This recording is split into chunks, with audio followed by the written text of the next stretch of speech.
Good afternoon and welcome to the week ahead with me, Chris Pollock. It's a bit of a curtailed week ahead of us, which we'll get to in a moment. But this is going to mean we'll probably spend a tiny bit more time talking about the week that's just gone. And there are a couple of big takeaways, I think, from this week. Firstly, let me share my screen so we can really get into this. Let's look at the fog of war. Biden permitted Zelensky to fire US-made weapons into Russia this week on Tuesday. You can see how the markets reacted to that big washout in the German DAX. Obviously, war in Europe, effectively, certainly not too far from these shores, led to a shakedown in asset prices shortly after the open. On Tuesday morning, the news came through, and we had a decline of north of 400 points to the low.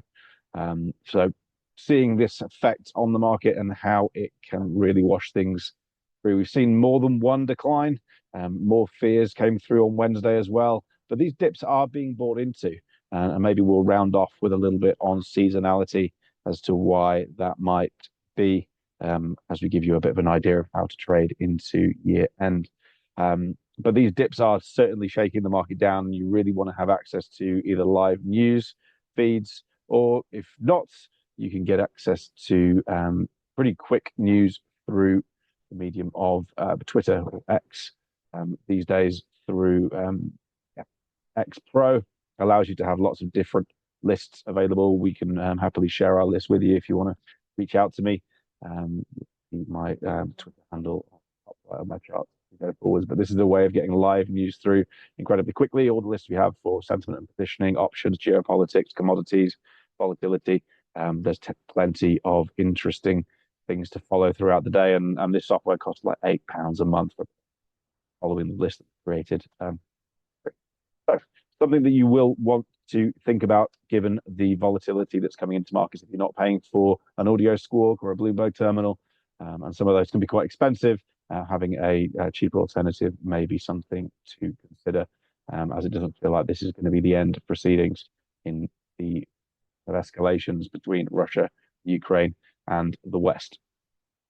So what's this meant for something like gold? Well, as you'd expect, gold is kind of motoring higher again. If you look at the week in general, it's been a pretty consistent appreciation, really since last Thursday. But Tuesday morning, we got a little bit of a push higher. Did kind of flag around a little bit Wednesday, but we've been motoring into the end of the week. People do like to own gold into the weekend, especially when there is the looming geopolitical uncertainty that we seem to have, whether it be in the Middle East or in the Ukraine-Russia conflict. Buying gold on Fridays has never been too bad an idea, and this day is no different. We're up $29 on gold today, over 1%, something to consider adding to your arsenal. I'm certainly looking for the opportunity to take a long gold position Friday. It's one of the few assets that people are happy to hold over weekends. Just in case something untoward happens, and bearing in mind most people have long stock portfolios. If there is going to be a news event that's going to drastically drop the markets, as we saw with the DAX earlier in the week, then gold may actually be a nice little hedge for you, a way of kind of neutralizing your position over. So that's a little bit on the war and how to deal with that.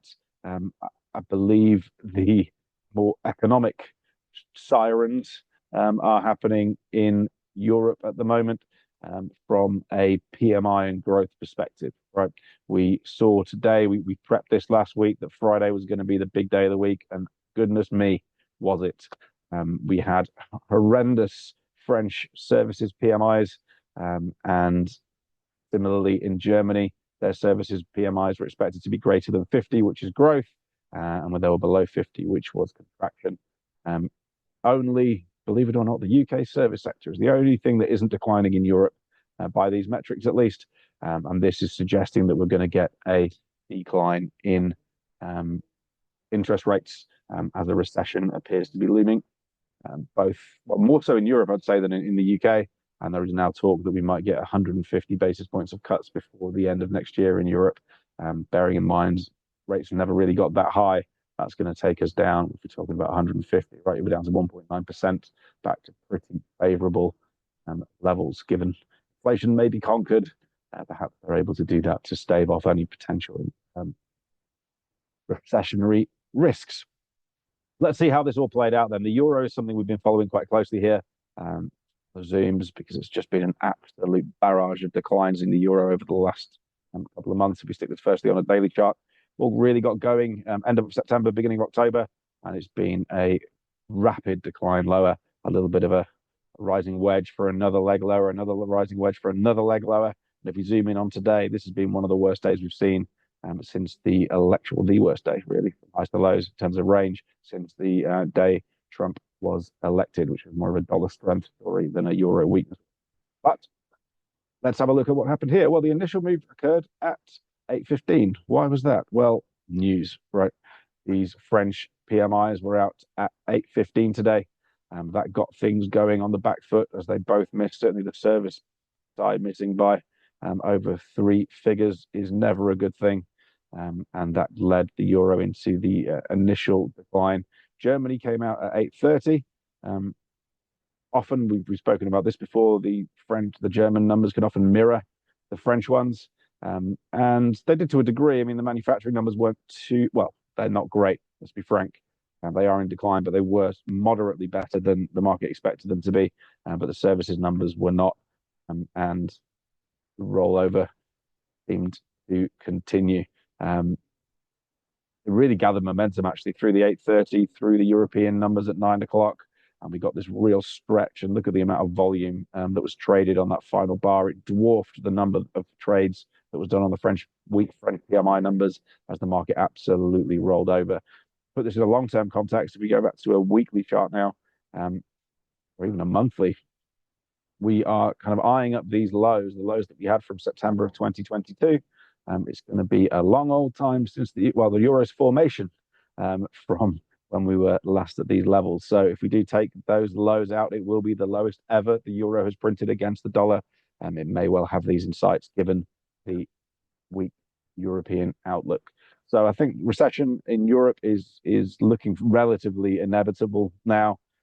How you trade this, you're looking, the bond markets are incredibly volatile at the moment. If you're looking at following those yields, you'll see how they responded in Germany. Look at the US 10-year.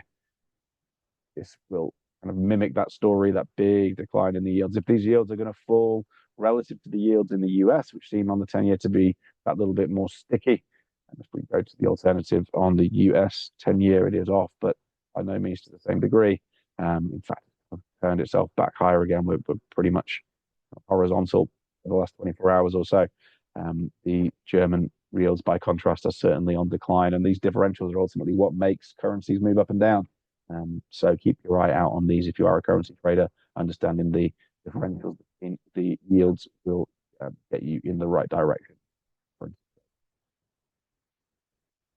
So that's enough doom and gloom from wars and recessions. Let's look forward to the week ahead for our American counterparts. It will be one of celebration, right? It's the and Canadians, it is the Thanksgiving on the same day. I'm not even sure they do. I think it might be a different day. It is. In the US, this is their Thanksgiving week. So big days, obviously Thursday. Black Friday rolls into the Friday. So expect things to be relatively quiet, not just on Thursday, but also Friday. And I'd even say late on Wednesday will be a little bit of a nothing burger, as the Americans do like to call it. We do have PCE numbers coming out, strangely, at 3 p.m. Normally this is out at 1:30. I'm wondering if I've messed with my calendar here. Nope, I'm in the right time here, so that's not a problem. Yeah, unusual. I guess that's due to the fact this number is always out on a Friday. But given that Thursday is a bank holiday and Friday is effectively a bridge day for America, where there'll be very little trading, I would suggest why they've shifted this number to its unusual time and on an unusual day. Let's rewind to the beginning. What have we got to look forward to? Well, the Mondays are often quiet, and they're quiet again, I'm afraid. Tuesday isn't giving us too much more. We have consumer confidence out in the US at 3 p.m. We've got some inflation numbers. The Kiwi rate decision. The Reserve Bank of New Zealand is releasing their interest rates. They are expected to cut by 50 basis points. That could be one worth staying up for to follow. GDP, these numbers are numbers for the media, right? Not particularly numbers for traders. If we want to take a look at the ever reliable what moves markets spreadsheet, you'll see the GDP numbers do not typically move the markets that much. PMIs are much more create much more volatility for stocks and bonds, and these ISMs are a version of PMIs that even goes to third on the list historically. So don't worry too much about GDP. It can move markets, but don't think it's the biggest number you will ever see. And it's out at the same time as unemployment claims. So for me, this is probably the bigger figure. No, this is a weekly number versus this being it. By shortly after 3 p.m. on Wednesday, when the PCE index is done, I think the trading week will be all but over. Maybe if you're trading oil and natural gas, maybe not. But these Fed minutes, I'm not sure how many people will still be at their desk in the US to actually trade this. So things are going to be relatively quiet, I think, by then. If you are trading in Europe, there is inflation numbers out in Germany on Thursday morning. By Thursday afternoon, you may as well go do something else. There will be no volatility, I would suggest, unless there's some sort of geopolitical uncertainty somewhere flaring up. And same story really on Friday. It's going to be quiet all day, and even the numbers in Europe aren't worth their weight particularly. So it's going to be a very quiet week. I've done well to get through this much for you guys, but hopefully you've learned one or two things from how you might find out about the news on war and what you might do to trade it and how you might see various asset classes react, and similarly the sort of things you could potentially do in the face of recession if the PMI numbers continue to disappoint. So not the most exciting week ahead, but just so manage your risk. Don't expect that next week is going to be the week where you make as much money as you made this week, for example. Sometimes traders give money back during times when they really shouldn't, and sometimes when there's just nothing to do nothing. You can come out of this week flat. The easiest way to do that is not show up at all, and then you can prepare yourself for what will be a slightly bigger run into the end. I mentioned we would talk about the seasonality. Okay. So one little nugget of positivity to end what was been an otherwise pretty bleak rundown is this S&P chart. This white line is the seasonal chart over the last few years, and typically we get a nice rally into the end of the year. What we often see is after the option expiry in November, this is the window of weakness, the time when the market tends to be that little bit softer. And then as we roll out of the 20th of November, which is Wednesday of this week, we often see quite steep appreciations into the following week and into the end of the year. This Santa rally normally starts around now. So if you are looking to kind of do more of a swing trade, it's not financial advice in any way, it's just seasonality. It's something you should be paying attention to if you're trading, understanding when things do their big moves. See, the other big up move is typically from March through to May, and this comes pretty much without pullbacks a lot of the time. Whereas this is giving us that opportunity to potentially get in and run this through to the end of the year. Maybe we've seen those dips come and go already. We'll know by year end, won't we? But this is a nice trend to think about as we approach the end of the year. Maybe the Santa rally will be one you guys. If you'd like to kind of do some one-to-ones and find out a bit more about how we trade, please reach out to me on Twitter at the Volume Profile. We can arrange some one-to-ones together. Old rusty London. Have a lovely weekend, and next week.